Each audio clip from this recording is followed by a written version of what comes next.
so excited. You guys must be feeling the same way because we just watched the mid-season finale. Hello. Luke and Aislinn! After her mom finds out that she has decided to pull out of the movie, have you guys ever stood up for yourself even though you knew there was for sure going to be consequences? I think I probably have. I have a terrible habit of not being able to bite my tongue.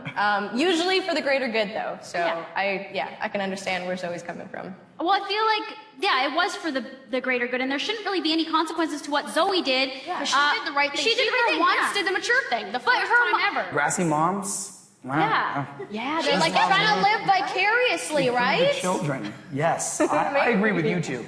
So why do you guys think Zoe was kicked off West Drive? Because I think it might be the mom. Yeah, the mom. The mom. You think so? The bad mom. I feel like there would be more animosity between the two of them, though, if it was her fault.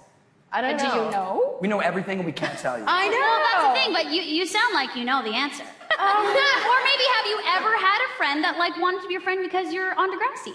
I've met people like it, that I went to high school, of course. But at my regular high school, the first year when I was in grade 9, not a lot of people knew that I was on the show, and then grade 10 was the year that we premiered on Much Music, and that was a big deal, and it was suddenly really cool again, and there were a few people who suddenly saddled up to me in the hallway and said, "Hey, how's it going? Want to eat lunch together?" Now, Maya said she was scared of Miles, but who do you think is more scary, Miles or Zig?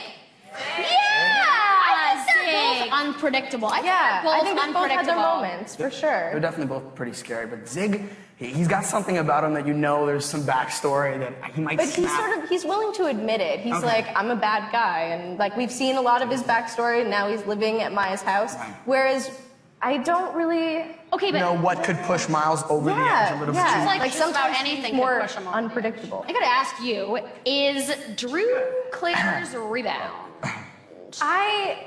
My opinion on rebounds is that every relationship is dependent on the person. So if you meet someone who is supposed to be a rebound, they're supposed to be a rebound. But sometimes you can be in a relationship and still meet someone who's supposed to mean just as much. But it just happens to be that kind of timing. It doesn't have to be a rebound.